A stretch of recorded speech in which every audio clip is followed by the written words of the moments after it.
They say beauty is power. But power is ownership. Look at her.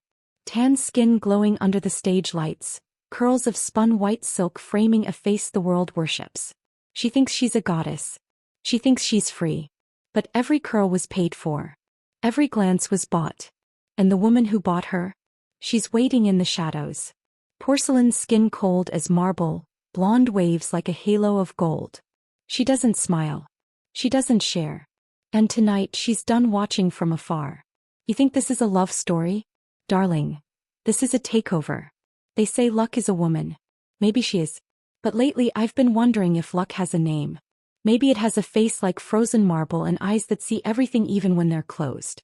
People look at me and they see the golden touch. They see the tan skin that glows under every studio light, the luxurious white curls that seem to defy gravity and logic alike. They say I'm blessed. They say I'm the muse of the decade. But when the cameras stop rolling and the applause fades into silence, I don't feel blessed. I watched. It started on the set of Midnight Velvet. I was standing in the center of the soundstage, the air conditioning humming a low, steady note against the heat of the lamps. My stylist had outdone herself that morning. My hair, a cascade of rich white curls, was pinned up loosely, framing my face like a halo against the warmth of my skin. I caught my reflection in the monitor before the take. I looked perfect. Too perfect. There wasn't a stray hair out of place, not a shine of sweat on my forehead despite the blazing lights. It was as if the universe itself was curating my image pixel by pixel. Cut. Beautiful Elena. Absolutely breathtaking. The director's voice cracked through the silence and the crew erupted into applause. I smiled, the practiced curve of my lips feeling automatic. I walked off the mark, my heels clicking on the polished concrete floor. That's when Liam approached me. He's the new lead, the one everyone is saying is my on-screen soulmate. He's charming, undeniably so, with a smile that reaches his eyes and a confidence that usually makes me feel safe. He handed me a bottle of water, his fingers brushing against mine. A simple touch, but I felt the heat of it travel up my arm. You were incredible in that last scene, Liam said, leaning against the craft services table. His eyes lingered on my face, then drifted to my hair. I don't think I've ever seen anyone pull off white curls like that. It's striking. Against your skin it's like fire and ice. I felt a blush rise to my cheeks, warming my tan complexion even more. It was a genuine compliment, not the hollow praise I was used to from producers. Thank you, Liam. You weren't so bad yourself. He laughed, stepping a little closer into my personal space. Maybe we should grab dinner after this? Celebrate the wrap of week 1. Just us. No entourage, no agents. My heart skipped a beat. It had been so long since someone asked me out without checking my box office numbers first. I opened my mouth to say yes, to feel something normal, something human. But before I could answer, my agent, Marcus, materialized at my elbow like a ghost. He looked pale, sweating despite the cool air of the studio. Elena, a word, Marcus said, his voice tight. He didn't even look at Liam. He just grabbed my arm, his grip too firm. I apologized to Liam with a glance, seeing the disappointment flicker in his eyes, and followed Marcus to the edge of the set. What is it, Marcus? You look like you've seen a ghost. He adjusted his glasses, glancing around nervously as if the walls had ears. It's the budget, Elena. Again. What about it? I asked, smoothing down my dress. Did they cut it? No, Marcus whispered, lowering his voice. They doubled it. Without asking. The production company just wired the funds this morning. They said the benefactor wants you to have the best resources. No constraints. I stopped walking. This wasn't the first time. The recording studio last month, the private security detail I never requested, the penthouse upgrade that happened while I was on vacation. Marcus, who is the benefactor? I've signed every contract. I've read every clause. There's no name attached to this money. There is, Marcus said, looking at his shoes. But it's locked behind layers of holdings. All I know is don't upset them. Please, Elena. Just keep doing what you're doing. Don't make waves. He walked away before I could press him, leaving me standing in the shadow of a lighting rig. A chill went through me, colder than the air conditioning. This wasn't luck. Luck doesn't wire millions of dollars without a signature. Luck doesn't assign bodyguards who stand too still and watch too much. I felt a sudden urge to look over my shoulder. The rest of the day passed in a blur. I finished my scenes, my mind distracted. Every time the camera lens pointed at me, I felt like it wasn't recording a performance, but documenting property. When I finally left the studio, the sun had set, casting long shadows across the parking lot. My driver was waiting by the black SUV, the engine idling. But as I walked toward the car, I felt it. That prickle on the back of my neck. The sensation of eyes burning into my skin. I stopped near the rear tire of my vehicle and turned slowly, scanning the perimeter of the studio lot. Across the street, behind the chain-link fence, a car was parked. It was sleek, black, expensive. The windows were tinted so dark they looked like obsidian. I couldn't see inside. I couldn't see the driver. But I knew someone was there. I knew it with a certainty that made my breath hitch in my throat. For a moment, I thought I saw the window roll down just a fraction. A sliver of space. I thought I saw a flash of something pale. Hair. Thin. I couldn't tell. Then the window rolled back up and the car peeled away silently, disappearing into the night traffic without a sound. I got into my SUV, my hands shaking slightly as I buckled my seatbelt. "Everything okay, Miss Elena?" my driver asked, catching my reflection in the rearview mirror. "Yes," I lied. "Just tired."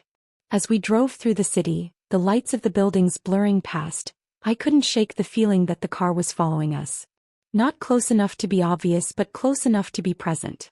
I touched my hair, the white curls soft under my fingertips. I thought about Liam's offer for dinner. I thought about Marcus's nervous sweat. I thought about the black car. People think fame is freedom. They think it's doing what you want when you want.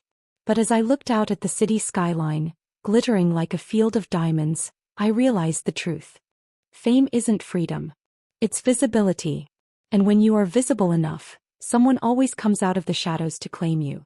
I leaned my head back against the leather seat, closing my eyes. I told myself it was paranoia. I told myself it was the stress of the shoot.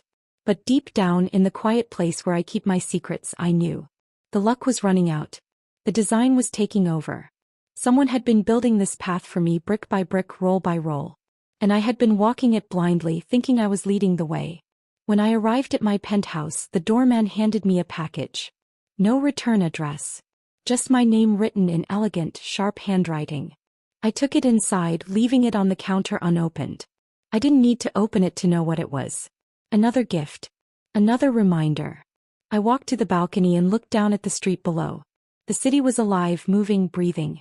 But I felt still. Trapped in an amber of my own success. I whispered into the night air, though I didn't know who I was talking to. "Who are you?" The wind didn't answer. But somewhere in the darkness below, I imagined a smile forming. A cold, possessive smile. I turned away from the railing, the white curls falling over my shoulders like a veil. I was the star. I was the prize. But as I locked my door that night, I realized with a terrifying clarity, I was also the prey. And the hunt was already over. I just hadn't been told I lost yet. Tomorrow I would go back to set. Tomorrow Liam would smile at me again. But tonight the silence of the apartment was heavy, filled with the weight of a presence that wasn't there. I could smell it faintly lingering on the package I hadn't opened. Vanilla and steel. Cold and sweet. It smelled like power. It smelled like her.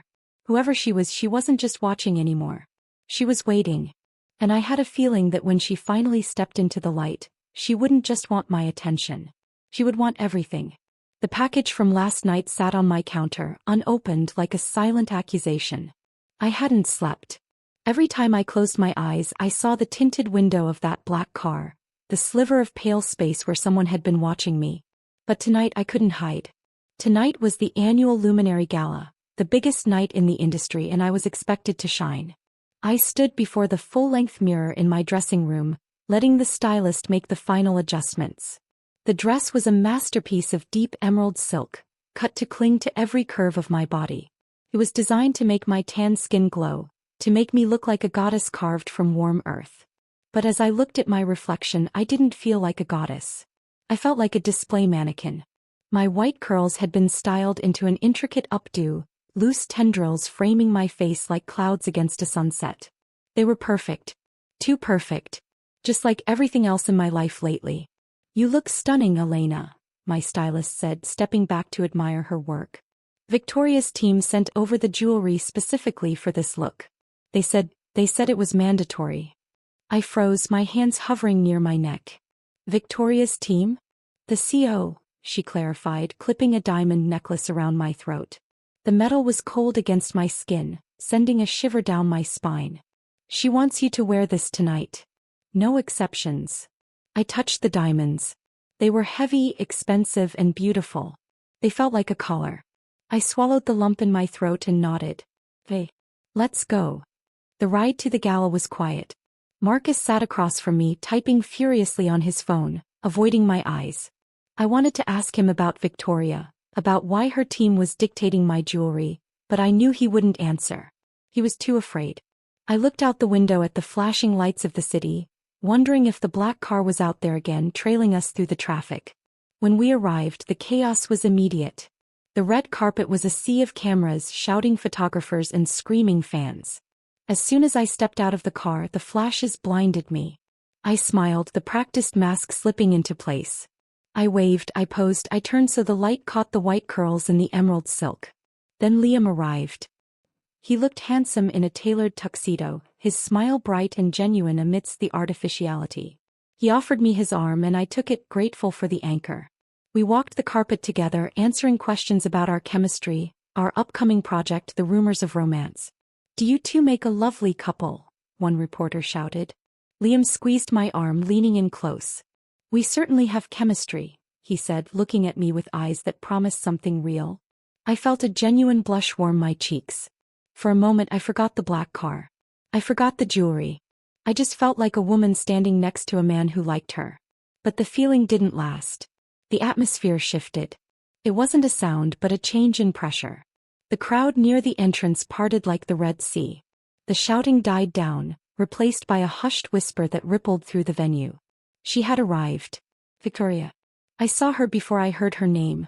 She was stunning in a way that felt dangerous.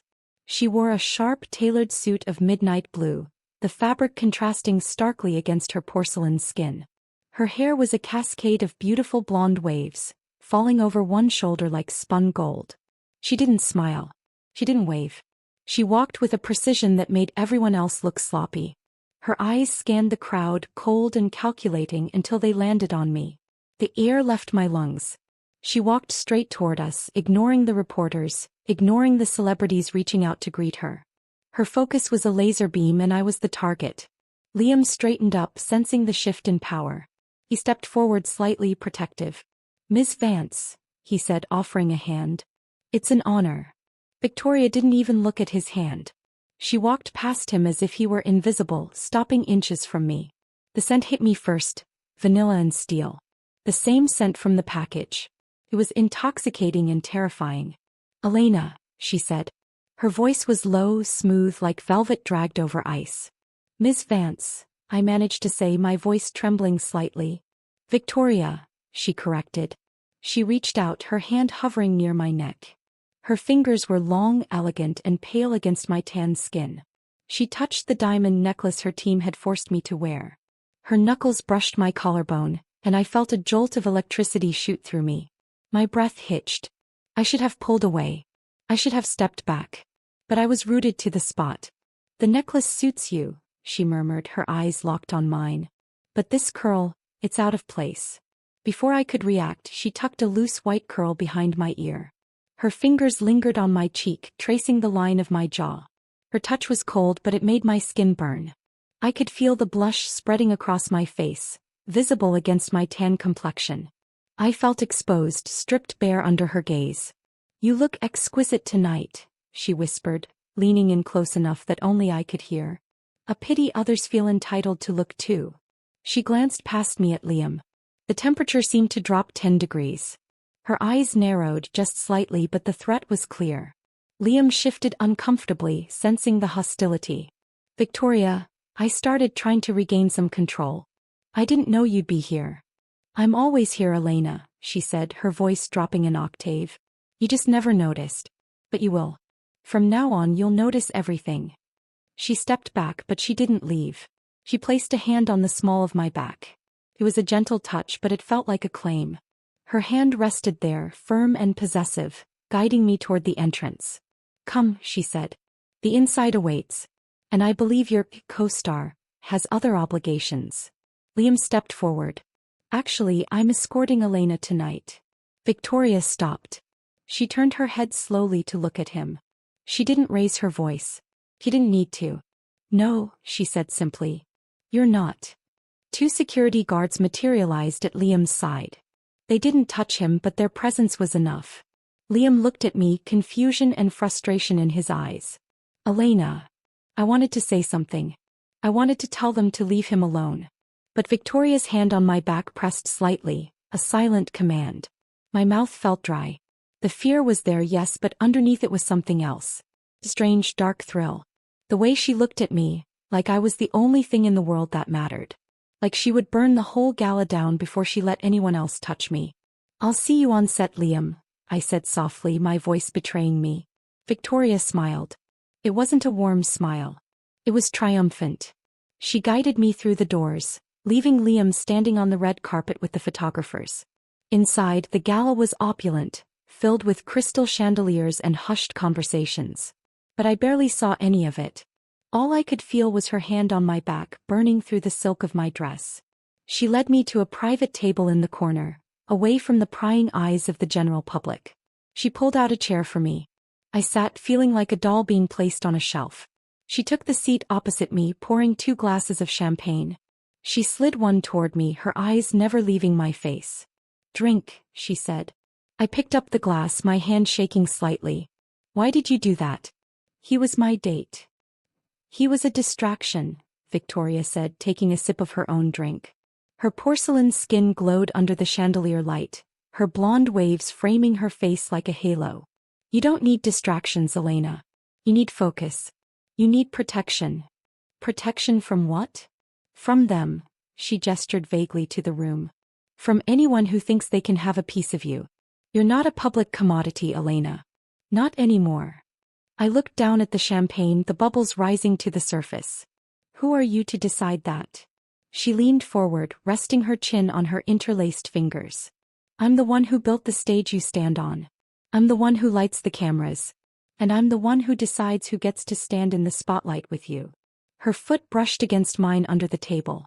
It was accidental, or maybe it wasn't. I pulled my leg back, but she followed, maintaining the contact. The pressure was light but constant. You're shaking, she observed. I'm not used to being managed, I said. You're not being managed, she corrected softly. You're being cherished. There's a difference. I looked up at her, really looked at her. For the first time I saw something behind the ice. A hunger. A depth of obsession that was terrifyingly vast.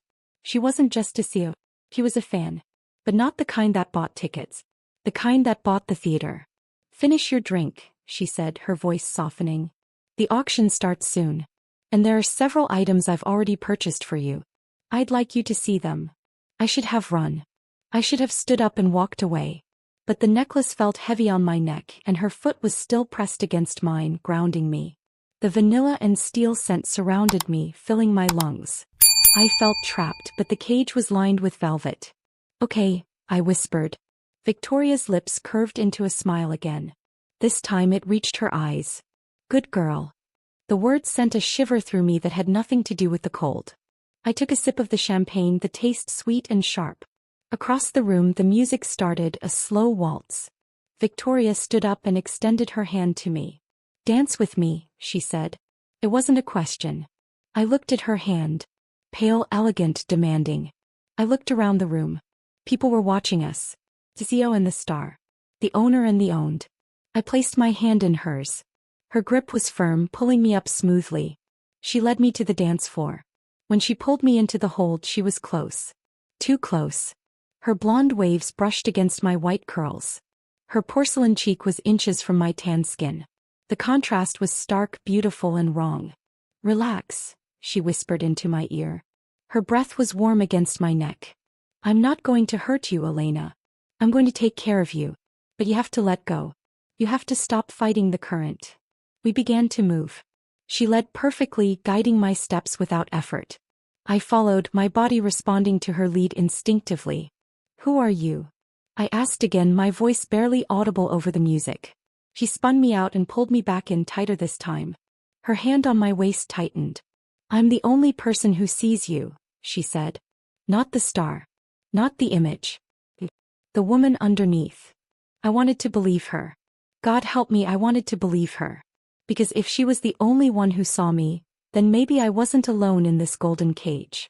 Maybe there was someone on the other side of the bars. As the song ended, she didn't let go.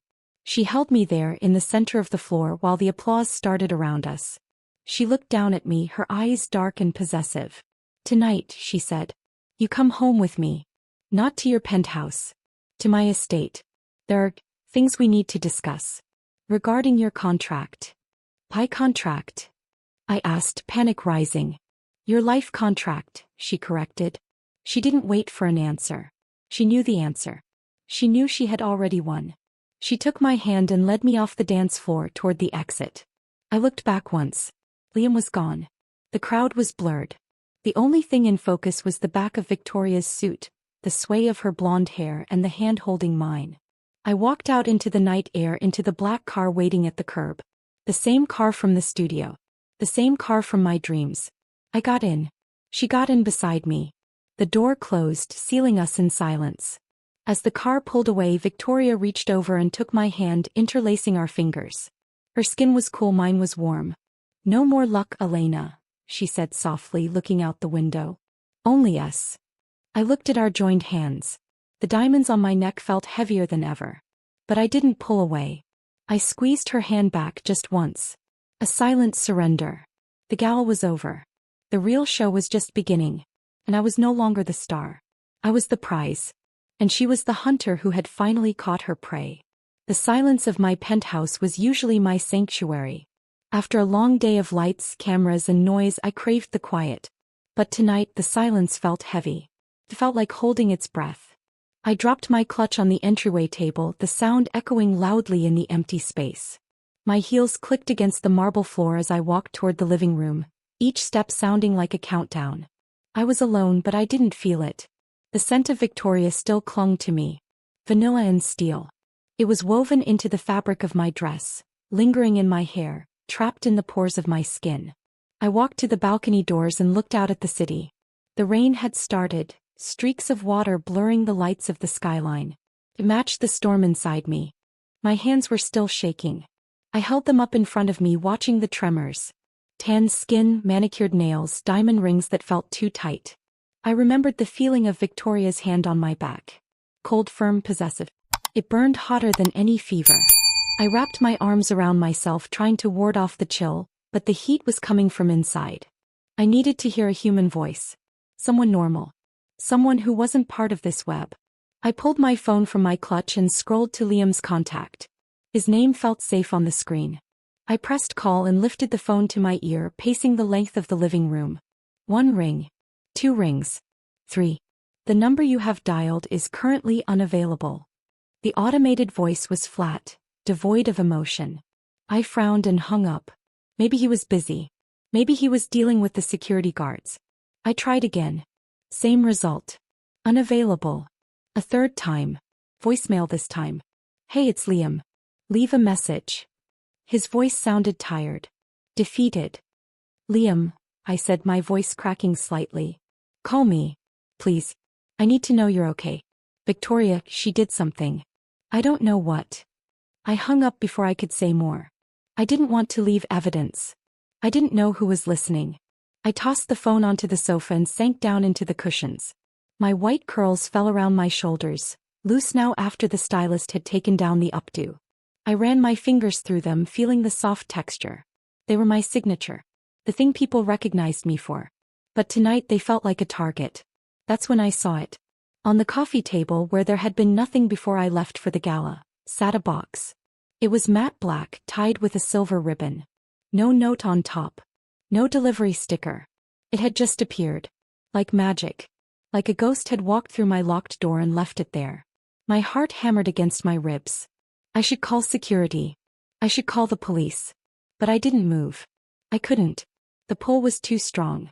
I leaned forward, my tan arms contrasting against the dark leather of the sofa, and reached for the box. It was heavy. I lifted it onto my lap and untied the ribbon. The The silk slid through my fingers, smooth and cool. I lifted the lid.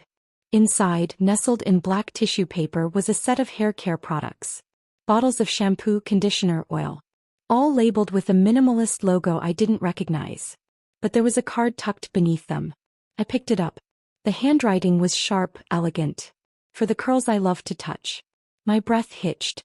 I picked up one of the bottles. It was designed specifically for textured, colored hair. Exactly what I needed.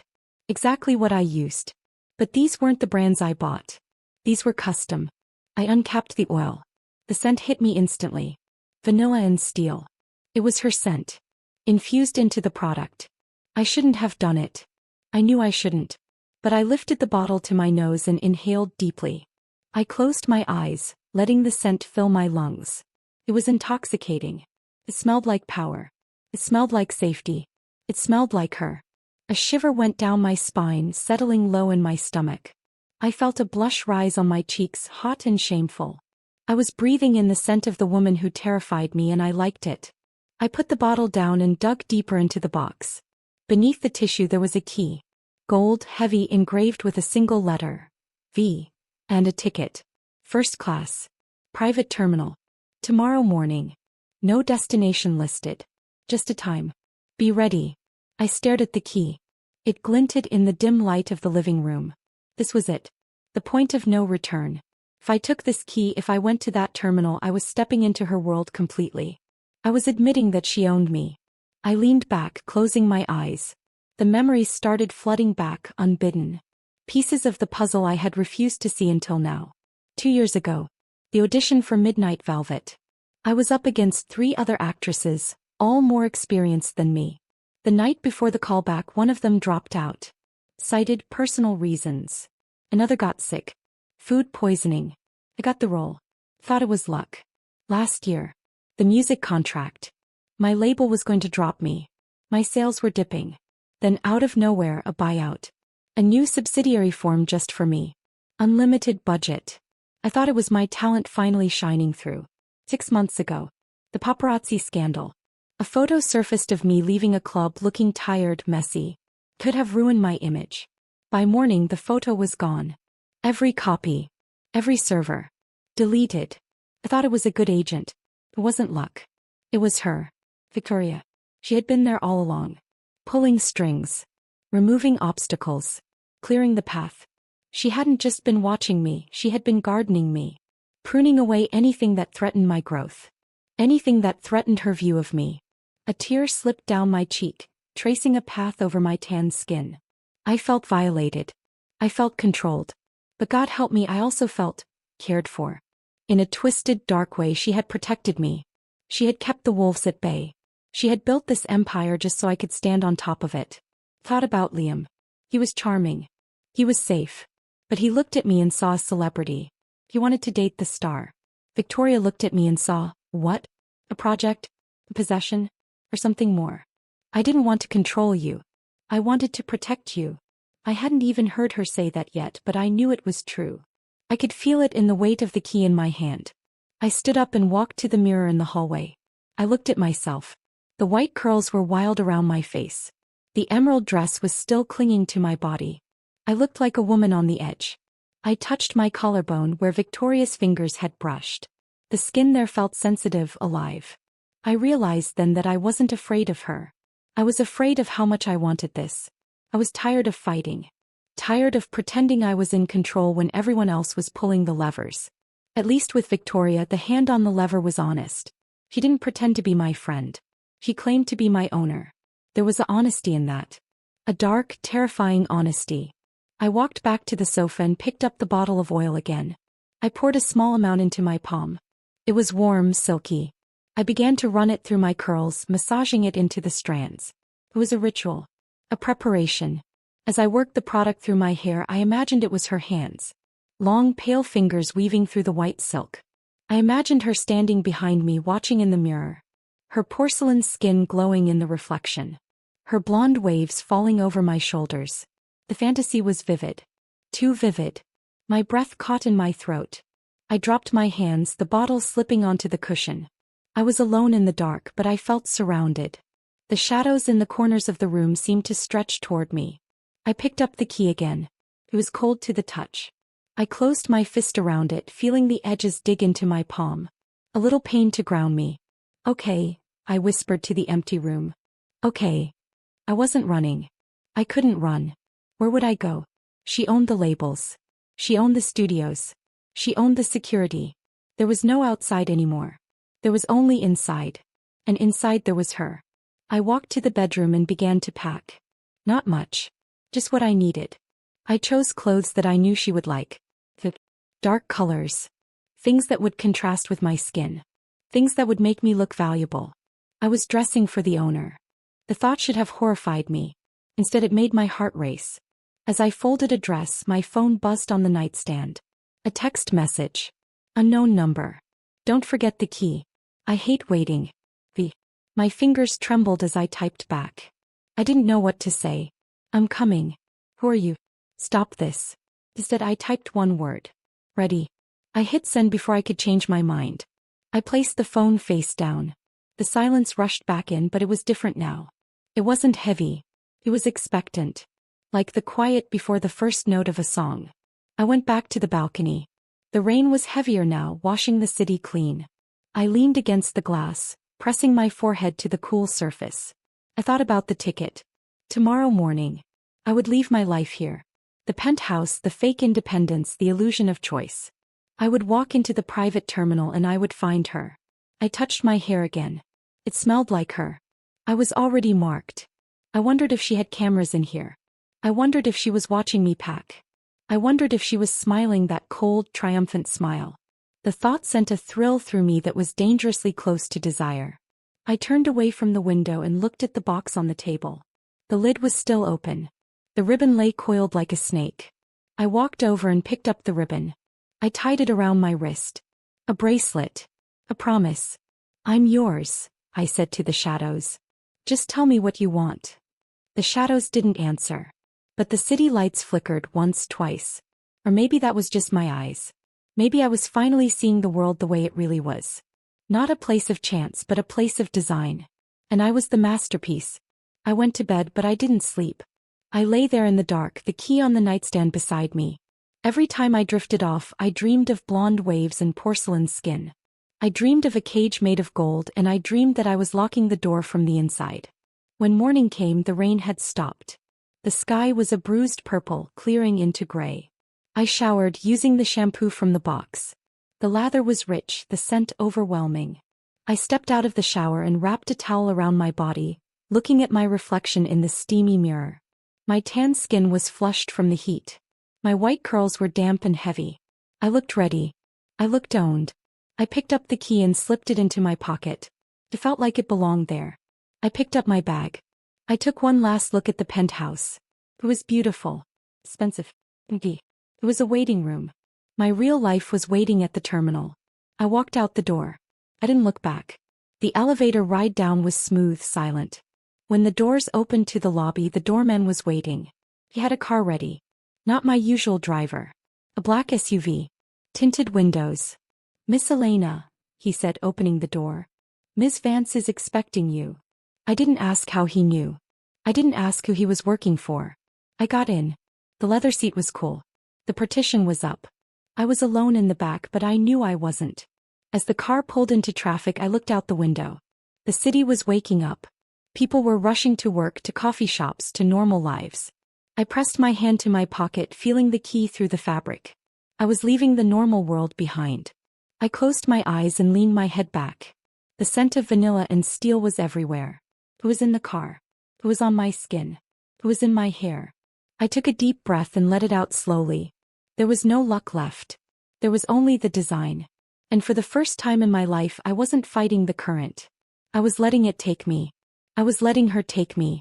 The car turned toward the private airport. The gates opened automatically. We drove through. No security check. No tickets to scan. Just us. Just me. And the woman waiting on the other side. I touched the ribbon on my wrist. It was tight. Comforting. Bring her to me, I whispered, though I didn't know who I was talking to. The driver didn't respond. He didn't need to. He knew. He knew. And now I knew. The car stopped. The engine cut. Silence. I opened the door and stepped out. The air was crisp, smelling of jet fuel and rain. Across the tarmac, a private jet waited. The door was open. The stairs were down. And standing at the bottom of the stairs waiting for me was Victoria. She wore a trench coat over her suit. Her blonde waves were tied back loosely. Her porcelain skin looked flawless against the gray sky.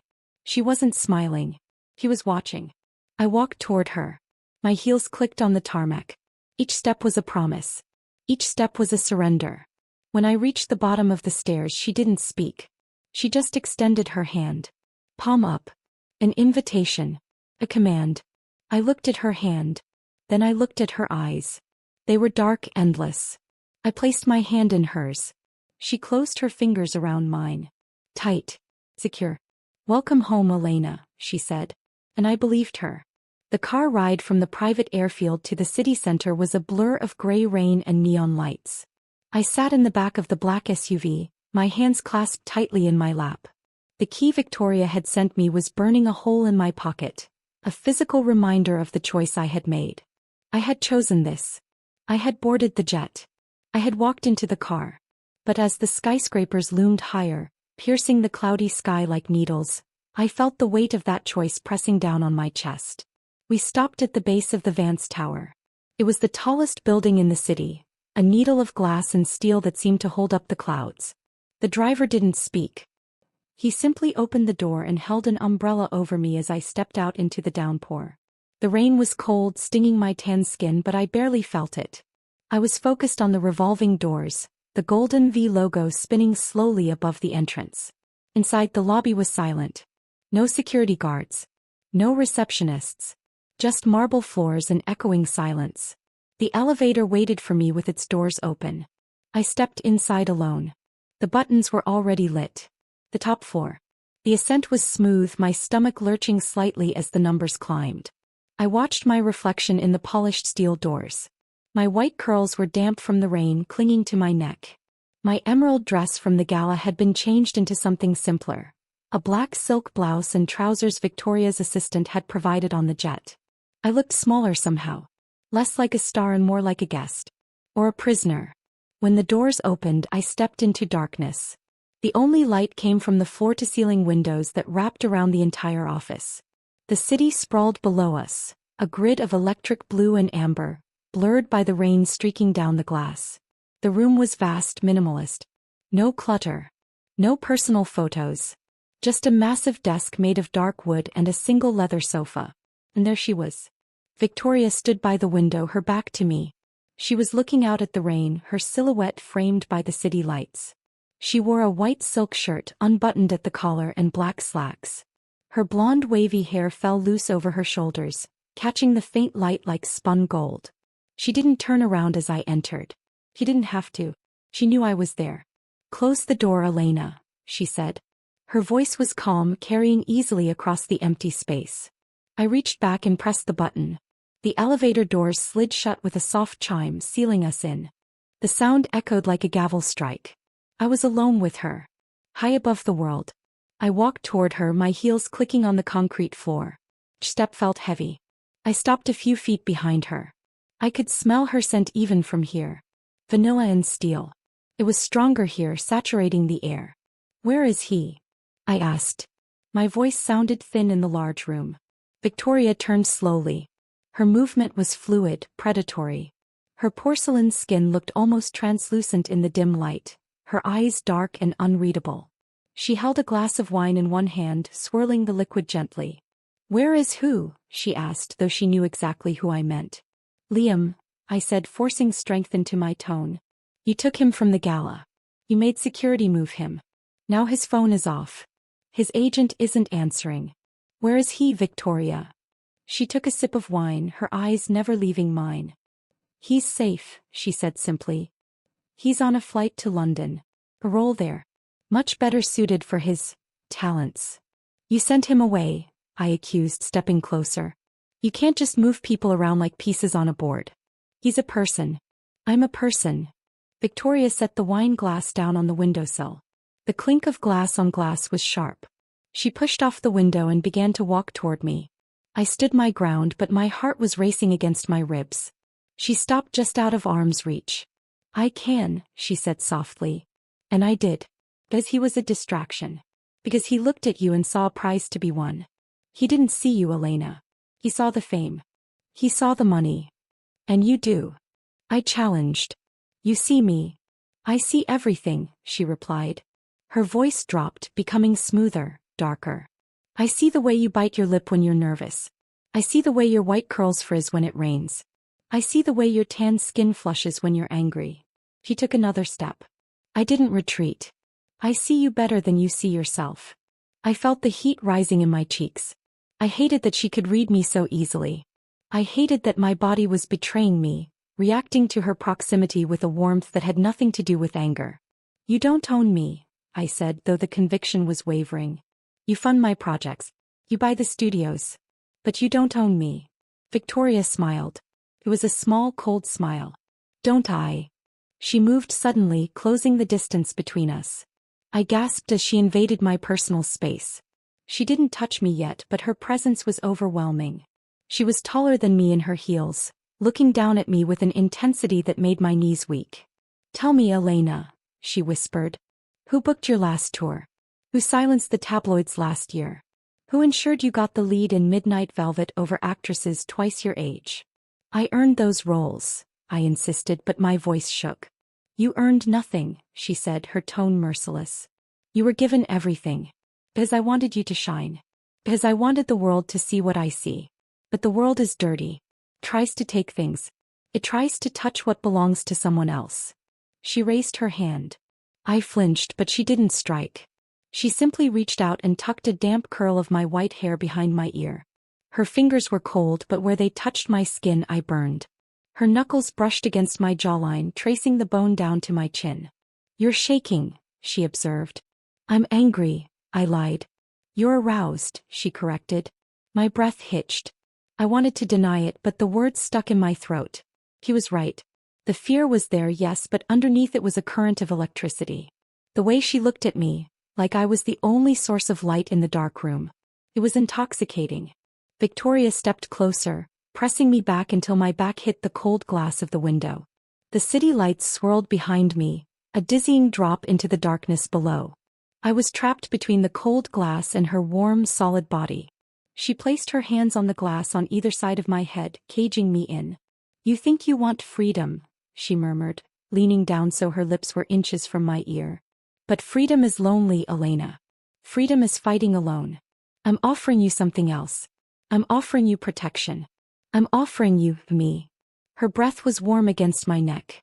I closed my eyes, my head falling back against the glass. I could feel the vibration of her voice in my chest. Why me? I whispered. Why all this? Because you're mine, she said. It wasn't a question. It was a fact. You always have been. You just didn't know the price yet. She pulled back slightly to look at me. Her blonde waves fell forward, curtain-y around us, shutting out the rest of the office.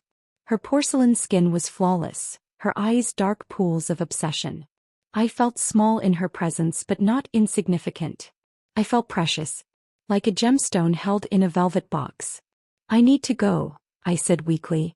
It was a reflex. A last attempt at independence. No, Victoria said. You don't. She reached past me, her arm brushing against my side. She pressed a button on the wall panel near the window. I heard a mechanical click echo through the room. The sound of locks engaging. What was that? I asked, panic flaring in my chest. The door, she said calmly. It's locked. No one comes in. No one goes out. Not until we're finished. You can't keep me here, I said, pushing against her shoulders. It was like pushing against a wall. She didn't move. I can, she said. And I will. Until you understand. Until you accept. She lowered her hands from the glass and placed them on my waist. Her grip was firm, grounding. I stopped pushing. There was no point. The locks had clicked. The elevator was sealed. The world below was miles away. There was only this room. Only her. Look at me, Elena, she commanded. I opened my eyes and looked up at her. The anger was fading, replaced by a heavy, resigned acceptance. I saw the obsession in her face, but I also saw the devotion. She wasn't hurting me. She was holding me. "I'm not going to hurt you," she said as if reading my mind. "I would burn this city to the ground before I let a scratch come to you. But you have to stop fighting me. You have to let me take care of you." Her thumbs stroked the fabric of my blouse over my hips. The touch was gentle, possessive. I felt a shiver run down my spine. My tan skin felt hot under her cold hands. "What do you want from me?" I asked. "Everything," she said. "Your time. Your attention. Your trust. And eventually, your heart." She leaned in again, her forehead resting against mine. We stood there for a long moment, breathing the same air. The rain hammered against the glass behind me, but I couldn't feel the cold anymore. I could only feel her. "Say it," she whispered. "Say what?" "Say you understand." I looked into her eyes. I thought about Liam already on a plane to another continent. I thought about my career built on her money. I thought about the key in my pocket, the gifts in my home, the black car watching me from the shadows. There was no going back. The path behind me was erased. "I understand," I whispered. Victoria's lips curved into a smile. A real smile this time. It transformed her face, making her look less like an ice queen and more like a woman who had finally won a long war. "Good," she said. She didn't kiss me. Not yet. She just held me there against the window overlooking the city she practically owned. I felt the tension leave my body, my shoulders dropping. I leaned into her touch just slightly. A silent surrender. The office was silent again, but the air was charged. The dynamic had shifted. I was no longer the star negotiating a contract. I was the submissive accepting her fate. And she was the dominant who had finally claimed her prize. "Come," she said, taking my hand. "Sit. We have a lot to discuss. Regarding your future." She led me away from the window toward the leather sofa. I followed willingly. The lock on the door didn't matter anymore. I realized as I sat down that even if it were open, I wouldn't leave. The cage was open, but I had no desire to fly away. Victoria poured another glass of wine and handed it to me. Her fingers brushed mine again. The spark was still there. "Drink," she said. "You look tired." I took the glass. "I am." "Rest then," she said, sitting on the edge of the desk opposite me. "I'll be watching." I took a sip of the wine. It was rich, dark, sweet. I looked at her watching me. Her blonde hair caught the light. Her porcelain skin glowed. She wasn't hiding her obsession anymore. She was wearing it like jewelry. And for the first time, I didn't want to hide from it. I wanted to wear it too. "Victoria," I said softly. "Yes, Elena?" "Thank you for the protection." Her eyes softened. "Always, my love. Always." The rain continued to fall outside, washing the city clean. But in here, in the silence of the tower, the storm was just beginning. And I was ready to let it break over me. The silence in the office lounge was different from the main room. It was softer, warmer. Victoria had led me away from the cold glass of the window to a secluded corner furnished with plush velvet sofas and low lighting. The city lights still glowed in the distance, but they were muted now, blurred by the rain and the dim lamps. I sat on the edge of the sofa, my hands wrapped around the glass of wine she had given me. The liquid was dark red, swirling gently as my hands trembled.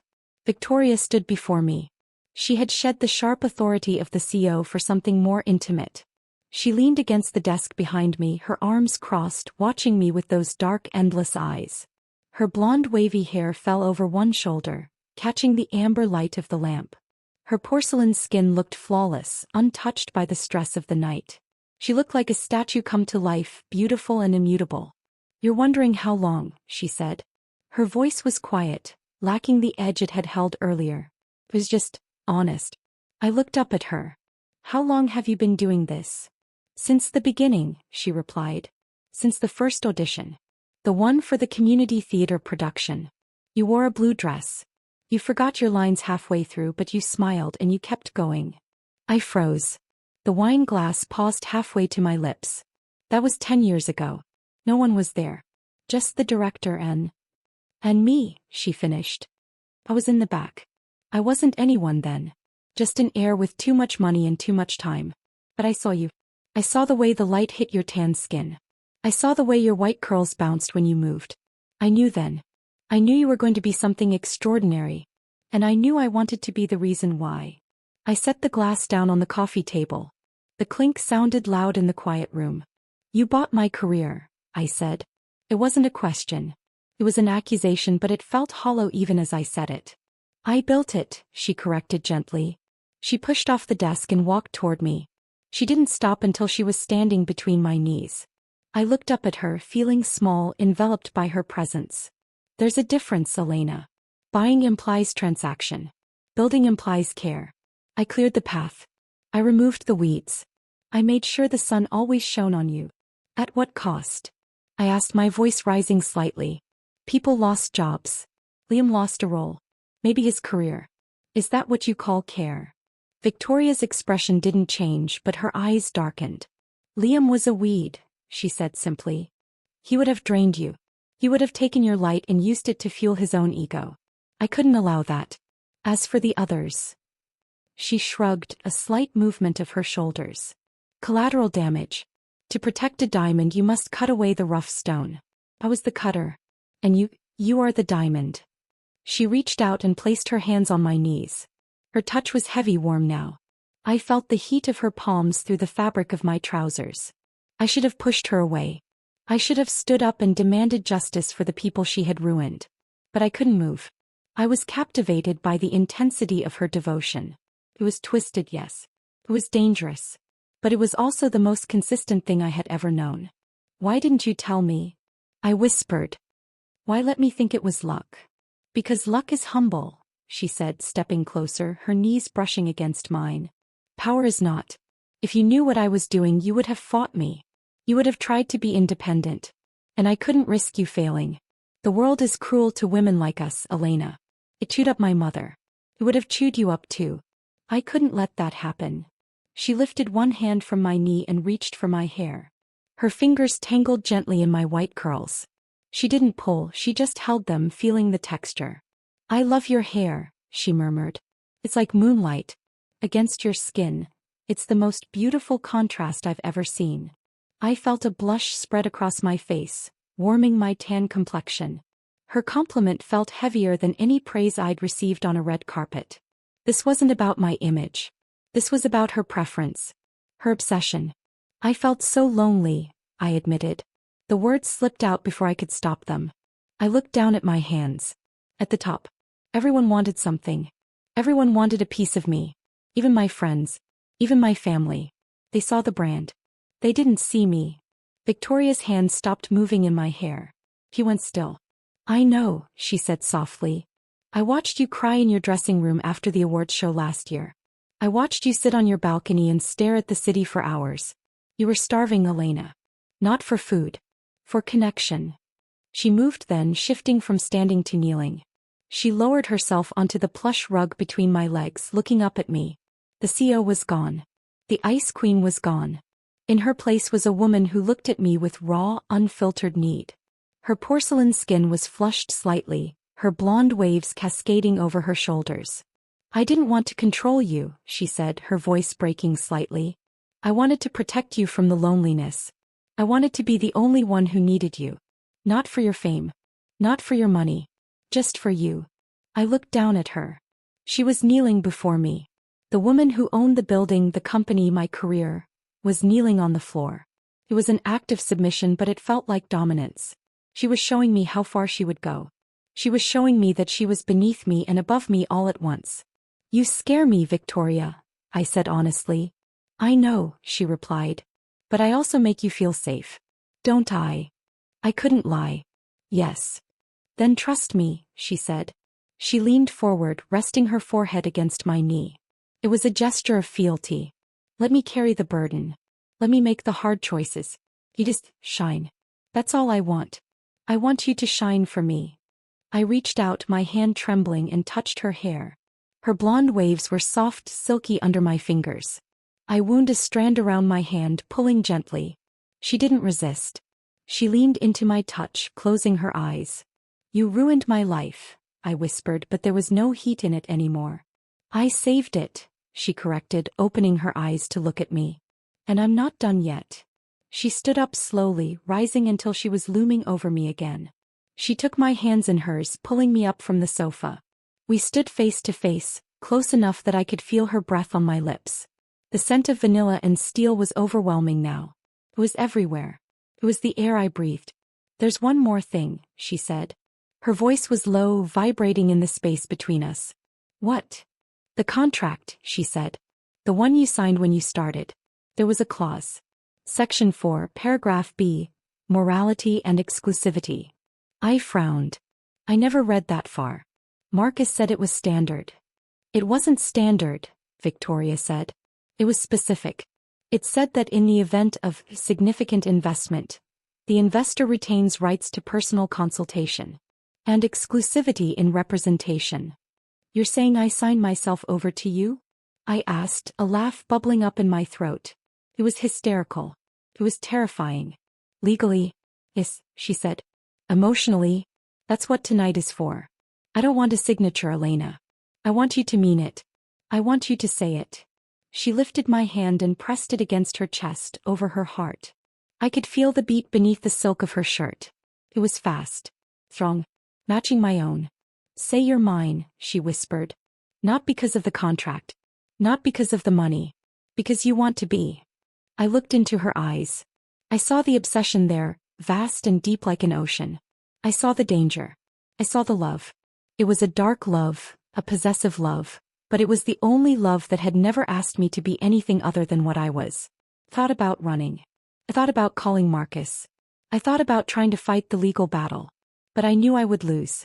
And I knew I didn't want to win. I was tired of being free. Freedom was cold.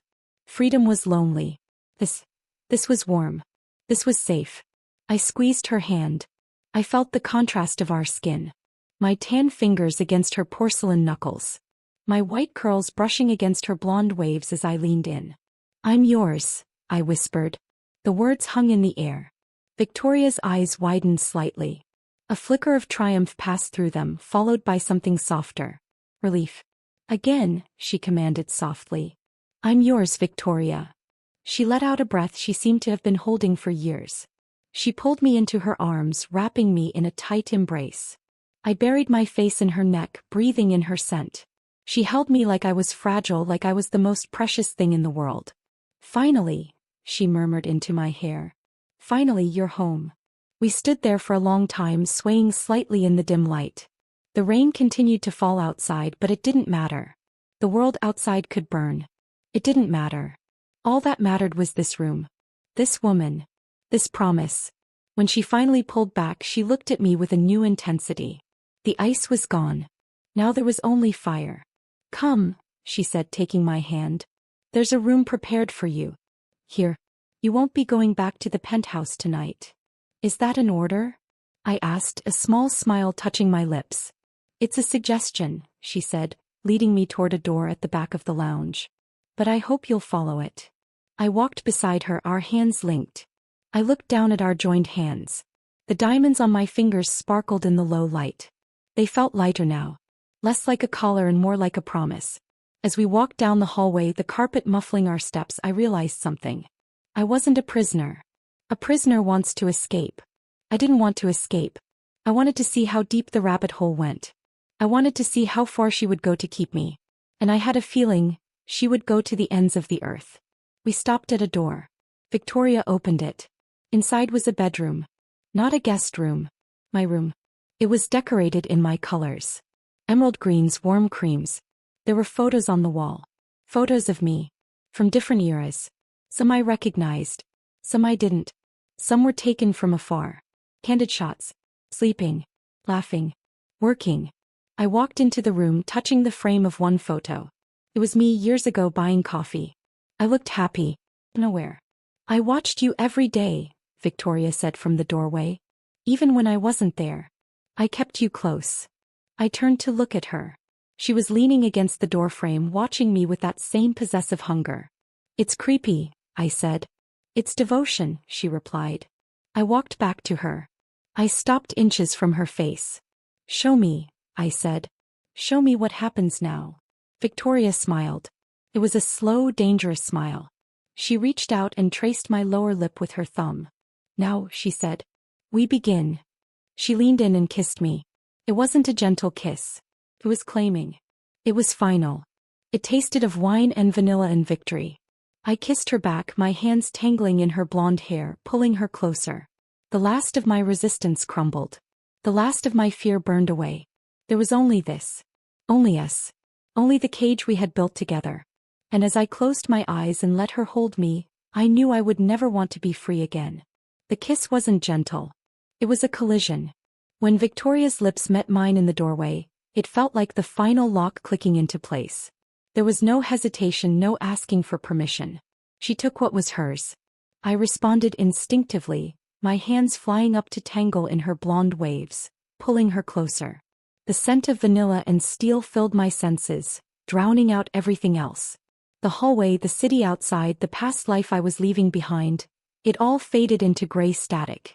There was only the heat of her mouth, the firmness of her body against mine, and the overwhelming sense of inevitability.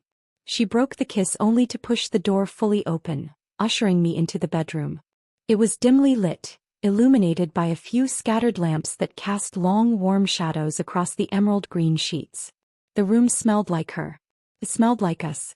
I stumbled slightly as she guided me forward, my heels clicking on the hardwood floor before we stepped onto the plush rug. Victoria didn't let go of me. Her hands were everywhere, on my waist, my arms, my neck, mapping me out as if she needed to reconfirm my existence with every touch. "Look at me," she commanded softly. I lifted my gaze. Her porcelain skin was flushed now, the Ice Queen mask completely shattered. Her eyes were dark, dilated with a hunger that made my knees weak. She reached up and began to remove the pins from my hair. One by one, the white curls cascaded down my shoulders, loose and wild. She ran her fingers through them, spreading the white silk against the dark fabric of my blouse. "Beautiful," she whispered. "You have no idea how long I've waited to see you like this. Unguarded. Mine." She began to undo the buttons of my blouse. Her movements were slow, deliberate. She wasn't rushing. This wasn't about haste, it was about ritual. Every inch of skin she revealed was met with the cool brush of her fingertips. When the fabric fell away, I stood before her in just my silk camisole. I felt exposed, vulnerable, but not afraid. The fear had burned away, replaced by a heavy liquid heat that pooled in my stomach. Victoria stepped back for a moment just to look. Her gaze traveled over my tan skin, tracing the curve of my collarbone, the rise of my chest, the line of my waist. It felt like a physical touch. I shivered under the weight of her observation. "Don't hide," she said. "I want to see all of you. I want to remember every mark, every freckle. You belong to me now, Elena. Every part." She reached for the hem of my camisole and lifted it. I raised my arms, letting her pull it over my head. Now I was bare from the waist up. The air in the room was cool, but I felt hot. My skin prickled with anticipation. Victoria stepped in again, her hands settling on my bare waist. Her palms were cool against my warmth, a contrast that made me gasp. "Your skin," she murmured, leaning down to press a kiss to the hollow of my throat. "It's like warm earth, and I am the winter that covers it." Her lips moved down, tracing the line of my neck. I tilted my head back, exposing myself to her. Her teeth graced my skin, not hard enough to break but hard enough to claim. I felt a mark forming there, a bruise of possession that would last for days. A reminder. When I looked in the mirror tomorrow, I would see her signature on my body. The thought sent a shiver of dark pleasure through me. "Victoria," I breathed, my voice sounding foreign to my own ears. "Shoo," she whispered against my skin. "No talking. Just feel. Just accept." She guided me backward until my legs hit the edge of the bed. I sat down, sinking into the soft mattress. Victoria stood between my knees again, her hands resting on my thighs. She looked down at me, her blonde hair falling like a curtain around us, shutting out the rest of the world. In this circle of hair and shadow there was no one else. No cameras. No fans. No Liam. Just the owner and the owned. She leaned forward, pushing me back onto the pillows. The emerald silk was cool against my back. She followed me down, hovering over me, supporting her weight on her elbows so she wouldn't crush me. Her face was inches from mine. I could see the flecks of gold in her dark eyes. I could see the obsession etched into every line of her face. "You fought so hard," she said, her voice rough. "You fought for independence. For freedom. But look at you now. Where are you safest? Where are you most loved?" "Here," I whispered. "With you." Say it, she demanded softly. Say who you belong to. I looked up at her. I thought about the life I was leaving. The constant anxiety. The feeling of being watched without knowing who was watching. Now I knew. And now I knew why. She hadn't watched me to hurt me. She watched me because she couldn't look away. She was as trapped by this obsession as I was. Maybe more. I belong to you, I said, my voice steady. I belong to Victoria. She closed her eyes for a moment, a look of pure relief washing over her features. When she opened them, the darkness was back, but it was softer now. Sated. She lowered her head and kissed me again. This kiss was different. It wasn't claiming anymore. It was worshipping. Her lips moved over mine with a reverence that made my heart ache. Her hands roamed over my body, learning the curves, memorizing the texture of my skin. I wrapped my legs around her waist, pulling her closer. I wanted to eliminate any space between us. I wanted to fuse together. The friction of our bodies was electric. Every touch sent sparks through my nervous system. I tangled my fingers in her blonde waves, pulling her down to me. She groaned low in her throat, a sound of pure desire that vibrated against my chest. The room faded away. Time lost its meaning. There was only the rhythm of our breathing, the slide of skin against skin, the heat rising between us. Victoria was meticulous in her affection. She touched me as if I were made of glass, yet with a firmness that reminded me she was in control. She dictated the pace. She dictated the intensity.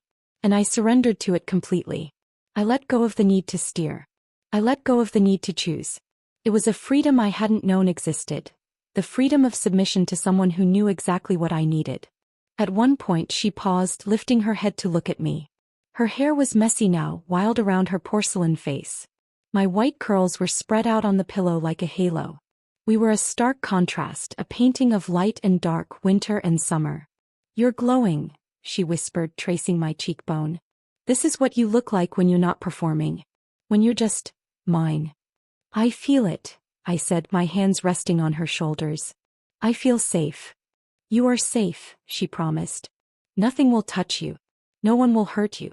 I will burn the world before I let anyone else have you. It was a terrifying promise. It was a Yandere's vow.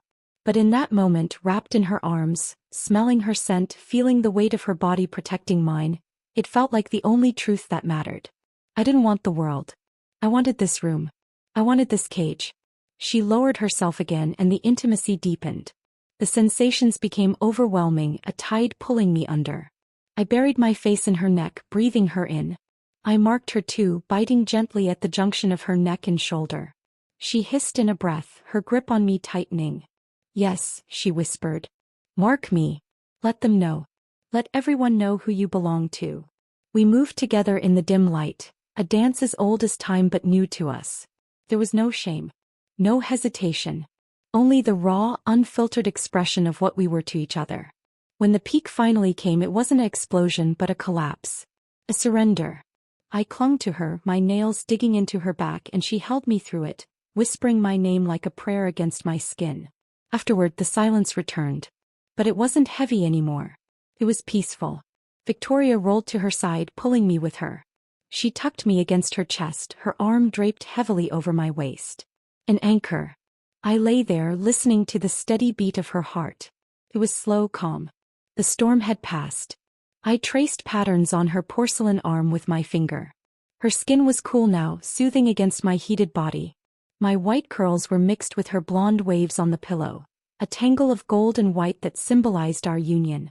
Sleep, she murmured into my hair. Her voice was sleepy, devoid of the command it held earlier. I'll be here when you wake. Will you? I asked, a flicker of insecurity remaining. Always, she said. I'm not going anywhere. You're stuck with me, Elena. Forever. I closed my eyes. The words should have felt like a prison sentence. Instead, they felt like a lullaby. I shifted closer, burying my face in her neck. The scent of vanilla and steel was comforting now. Smelled like home. Okay, I whispered. Forever. I felt her press a kiss to the top of my head. Her breathing slowed, matching mine. The room was dark, the city lights outside blocked by the heavy curtains. We were isolated. Protected. Owned. As I drifted off, my mind wandered to the morning. What would happen when the sun came up? Would the reality of what I had done crash down on me? Would I try to run? I thought about the key in my pocket, the contract I had signed, the mark on my neck. Oh, there was no running. There was no desire to run. I realized then that the cage wasn't made of bars. It was made of love. Dark, obsessive, possessive love. But love nonetheless. And I was the jewel kept safe within it. Victoria's arm tightened around me in her sleep, a reflexive possessive gesture even in dreams. I smiled in the darkness. I wrapped my arm over hers, locking us together. "Good night, Victoria," I whispered, though she was already asleep. The rain had stopped outside. The world was quiet. And for the first time in my life so was I. No more luck. No more chance. No more uncertainty.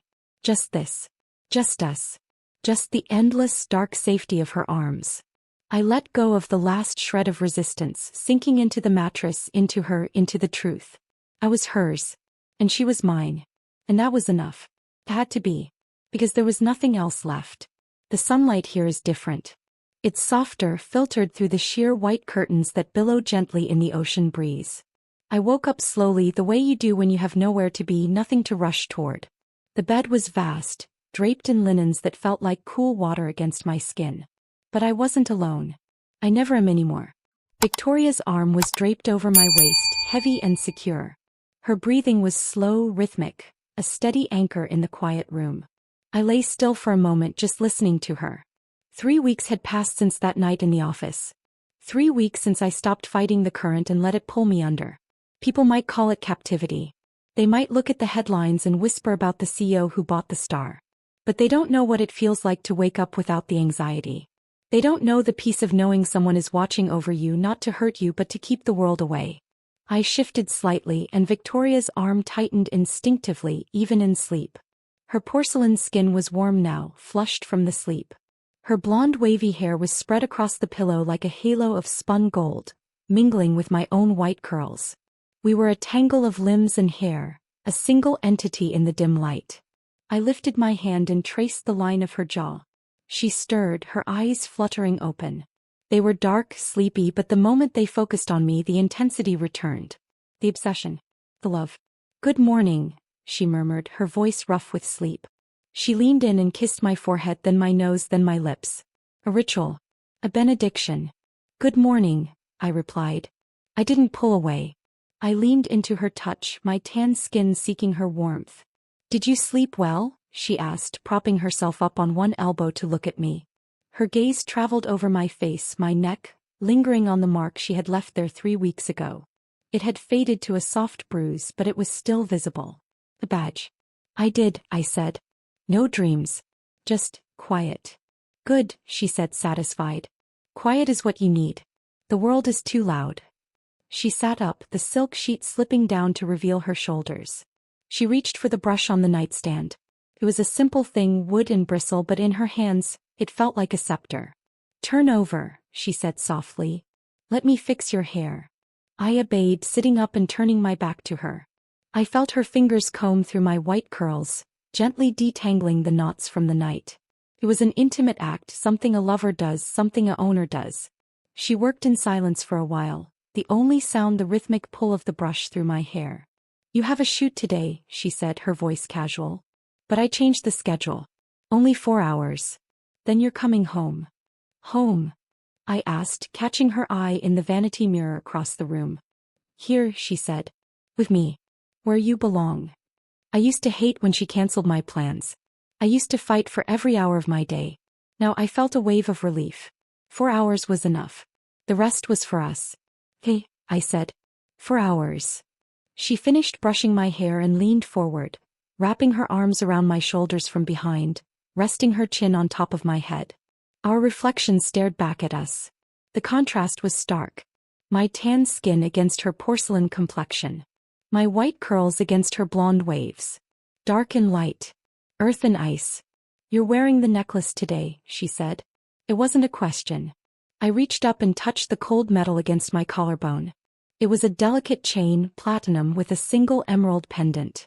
It matched the dress I wore to the gala, but I wore it every day now. It was subtle enough that the paparazzi hadn't realized it was a collar, but I knew what it was. It was a promise. "Always," I said. He kissed the side of my neck, right over the pulse point. Good. Let them look. Let them wonder. But let them know you're taken. We got ready together. There were no assistants, no stylists hiding in the wings. Just us. Victoria picked out my clothes. A simple white dress that hugged my curves, highlighting the warmth of my skin. She clipped the necklace around my neck herself, her fingers lingering on my throat. When we walked out of the villa, the camera flashes were waiting. They had found us. They always did. But things were different now. Before, I would have smiled nervously, waving, trying to please them. Now, I walked with Victoria's hand on the small of my back. Her touch was firm, guiding me through the crowd. She didn't smile at the photographers. She didn't speak to them. She just shielded me, her body a barrier between me and the lens. Elena. Over here, one shouted. Is it true you're retiring? Victoria stopped. She turned her head slowly, her blonde waves catching the sun. Her expression was cold, icy. She is resting, she said, her voice cutting through the noise. Give her space. They didn't argue. They never argued with her. We walked to the car and she opened the door for me. As I slid into the leather seat, I saw the headlines on the newsstands nearby. The Ice Queen and her muse. By love. The takeover complete. I didn't care what they wrote.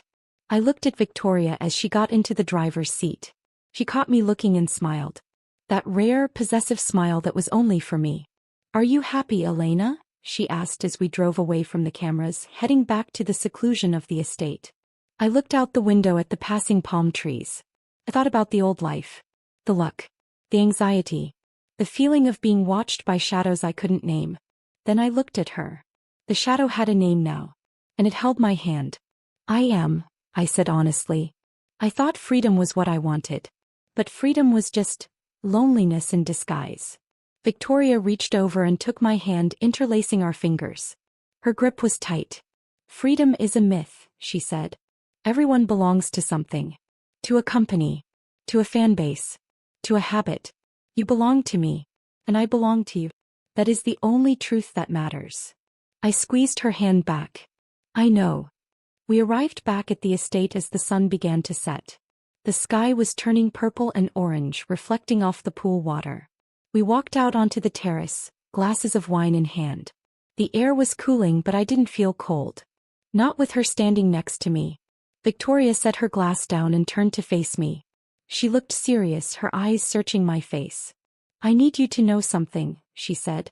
I know what I am. I know what I did. I know I took away your choices.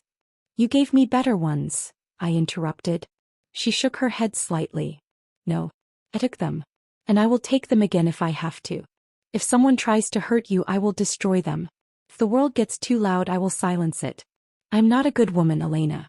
I am a dangerous one. But I am your dangerous one. I stepped closer to her.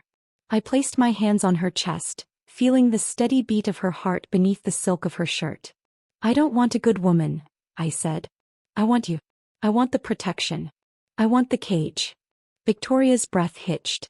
She wrapped her arms around me, pulling me flush against her. You say that now, she whispered. But years from now, when you're older, when you wonder what could have been. I won't wonder, I said firmly. Because there is nothing else. There is only this. There is only us. She closed her eyes, leaning her forehead against mine. I could feel the tension leaving her body. He was always so controlled, so rigid. But with me she could let go. He could be the obsessed fan, the devoted lover, the terrifying CEO. All of it was safe here. Thank you, she whispered. For staying. For choosing me. I didn't choose you, I said softly, a smile playing on my lips. You chose me. There was never a choice to make. She laughed, a low, rich sound. True. You were mine before you even knew my name. She pulled back and looked at me, her hands framing my face. Her thumbs stroked my tan cheeks. I love you, Elena. More than sanity. More than morality. More than life. I love you too, Victoria, I said. And I meant it. It was a dark love. A twisted love. But it was real. She kissed me then, slow and deep, tasting of wine and victory. The sun dipped below the horizon, plunging the terrace into twilight. The lights of the estate flickered on, illuminating us in a warm glow. We stood there for a long time, holding each other as the night settled in. The world continued to spin outside the gates of the estate. Careers rose and fell. Scandals broke. Stars burned out. But in here time stood still. I thought back to the beginning of this journey. To the studio lot. To the black car. To the feeling of being watched. I used to think it was bad luck. I used to think I was prey. But as I stood in Victoria's arms, feeling the solid weight of her love surrounding me, I realized the truth. I wasn't prey. I was a partner. I was the other half of the equation. She built the world and I inhabited it. She built the cage and I made it a home. The breeze picked up, rustling my white curls. Victoria tucked a strand behind my ear, her touch gentle. "Come inside," she said. "It's getting cool." "Hey," I said. She took my hand and led me back toward the villa. I looked back once at the dark ocean, the vast empty freedom of the water. Then I looked at Victoria's back, the sway of her blonde hair, the strength in her shoulders. I turned away from the ocean. I followed her inside. The door closed behind us, locking out the night. The security system engaged with a soft beep. We were safe. We were sealed. As we walked down the hallway, I realized I wasn't looking for an exit anymore. I wasn't looking for a key. The key was in her pocket and I was the lock. And I was happy to be opened only by her. People will tell you that love is about letting go. That it's about freedom and flight. But they're wrong. Love is about holding on. It's about finding the one person who knows your darkest secrets and loves you for them. The one person who would burn the world to keep you warm. I looked at Victoria as she poured us another drink. She caught me looking and raised an eyebrow. "What?" "Nothing," I said, smiling. "Just thinking about luck." "Luck?" she asked, handing me the glass. "Yeah," I said, taking a sip. "I used to think I was lucky. To get the roles. To get the fame. But luck is random. Luck is chance. This." I gestured between us. "This isn't luck." Victoria smiled, that cold, triumphant smile that made my heart race. "No," she agreed. "It's design. It's ownership," I corrected. She clinked her glass against mine. "To ownership," she said. "To us," I replied. We drank. The wine was sweet, dark, rich. Like her. Like us. I set the glass down and walked into her arms. She held me tight, rocking me slightly. I closed my eyes and listened to her heartbeat. It was the only music I needed. The story of my life wasn't a fairy tale. There was no Prince Charming. There was no happy ending where I rode off into the sunset alone. There was just this. The velvet cage. The golden chains. The ice queen who melted only for me. And as I stood there, wrapped in her embrace, knowing that I would never leave, never want to leave, I whispered the truth into the silence of the room. "Luck didn't bring me here," I said softly. Victoria kissed the top of my head. "No," she whispered. "Love did. And love never lets go."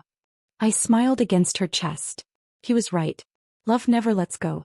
And I never wanted it to. I was owned. I was adored. I was home. The end. And so the curtain falls. The cage closes. But tell me, did she ever really want to be free? Elena found her peace in the possessiveness. Victoria found her purpose in the protection. In a world of chance, they chose design. In a world of noise, they chose silence. It's a dark kind of love, isn't it? The kind that burns bridges to keep you warm. The kind that says, "You are mine," and means it forever. But I want to know what you think. Would you accept the key? Would you trade your freedom for safety? For devotion? Or would you run from the Ice Queen before the lock clicked shut? Let me know in the comments below. I read every single one. If you felt the chill of Victoria's gaze or the heat of Elena's surrender, please show your support. Like this video to help the channel grow. Subscribe and hit that notification bell so you never miss an upload. We have more WLW Dark Romance, more Yandere obsessions and more audio dramas coming your way soon. Next time we step into a world where magic comes with a price, and a witch never lets her debtor go, until the debt is paid in full. You won't want to miss it. Until then, remember, luck is for strangers. Love is for owners. Good night, darlings. Sleep tight. And dream of who might be watching.